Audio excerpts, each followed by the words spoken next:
कैसे हैं आप सब।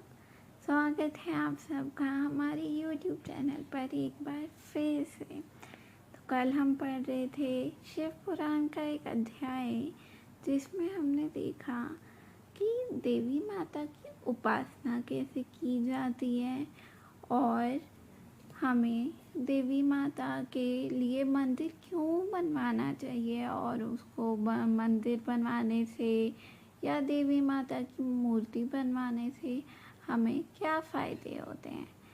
चलिए आज हम पढ़ते हैं उसी अध्याय का आगे का भाग।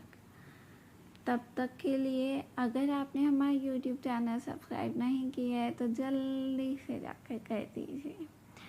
जो केवल जगज्ञोनी पराम्बिका की शरण लेते हैं उन्हें मनुष्य नहीं मानना चाहिए। वे साक्षात देवी के गण हैं, जो चलते फिरते, सोते जागते अथवा खड़े होते समय उमा इस 2 अक्षर के नाम का उच्चारण करते हैं। वे शिवा के ही गण हैं, जो नित्य नैमित्तिक कर्म में पुष्प, धूप और दीपों द्वारा देवी पराशिवा का पूजन करती हैं।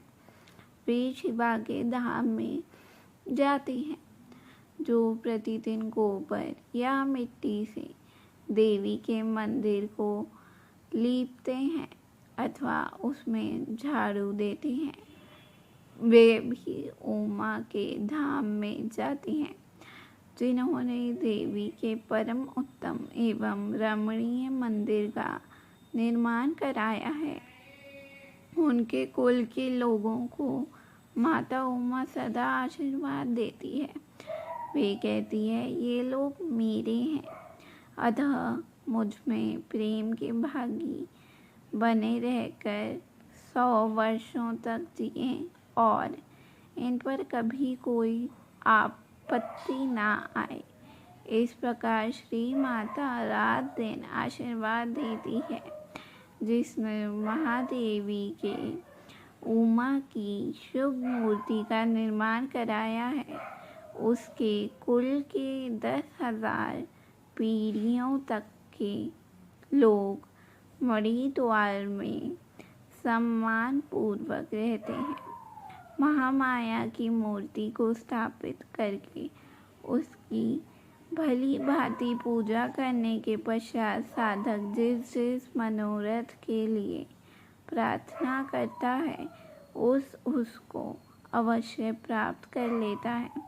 जो श्री माता की स्थापित की हुई उत्तम मूर्ति को मधु मिश्रित घी से नहलाता है, उसके पुण्य फल की गणना कौन कर सकता है। चंदन, अगुरु, कपूर, जटामासी तथा नगरमोथा आदि से युक्त जल तथा एक रंग की गौ के दूध से परमेश्वरी को नहलाएं। तत्पश्चात अष्टदशांग धूप के द्वारा अग्नि में उत्तम आहुति दें तथा घृत और कपूर सहित बत्तियों द्वारा देवी की आरती उतारें। कृष्ण पक्ष की अष्टमी, नवमी,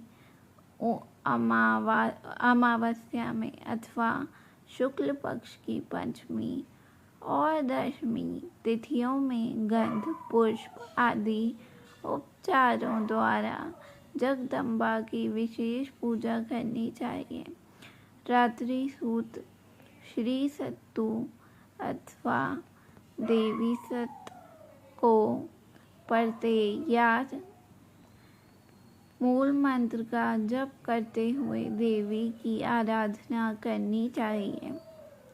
विष्णु कांता और तुलसी को छोड़कर शेष सभी पुष्प देवी के लिए प्रीतिकारक जानने चाहिए। कमल का पुष्प उनके लिए विशेष प्रीतिकारक होता है। जो देवी को सोने चांदी के फूल चढ़ाता है वह करोड़ों सिद्धियों से युक्त उनके परम धाम में जाता है। देवी के उपासकों को पूजन के अंत में सदा अपने अपराधों के लिए क्षमा प्रार्थना करनी चाहिए। जगत को आनंद प्रदान करने वाली परमेश्वरी प्रसन्न हो इत्यादि वाक्यों द्वारा स्तुति एवं मंत्र पाठ करता हुआ देवी के भजन में लगा रहने वाला उपासक उनका इस प्रकार ध्यान करे। देवी सिंह पर सवार है, उनके हाथों में अभय एवं वर की मुद्राएं हैं तथा वे भक्तों को अभीष्ट फल प्रदान करने वाली हैं।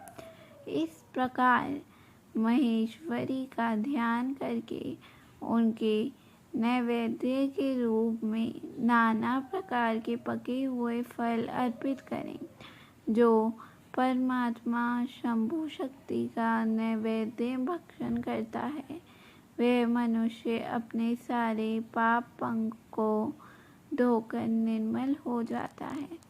जो चैत्र शुक्ल तृतीया को भवानी की प्रसन्नता के लिए व्रत करता है वह जन्म मरण के बंधन से युक्त हो परम पद को प्राप्त होता है।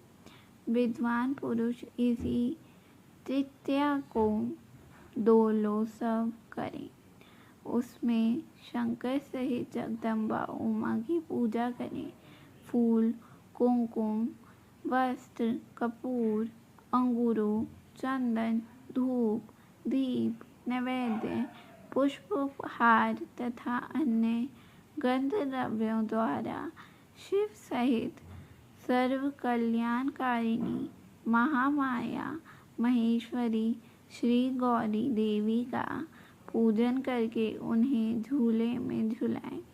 जो प्रतिवर्ष नियम पूर्वक उक्त तिथि को देवी का व्रत करता है और लोक उत्सव करता है उसे शिवा देवी संपूर्ण अभिष्ट पदार्थ देती है।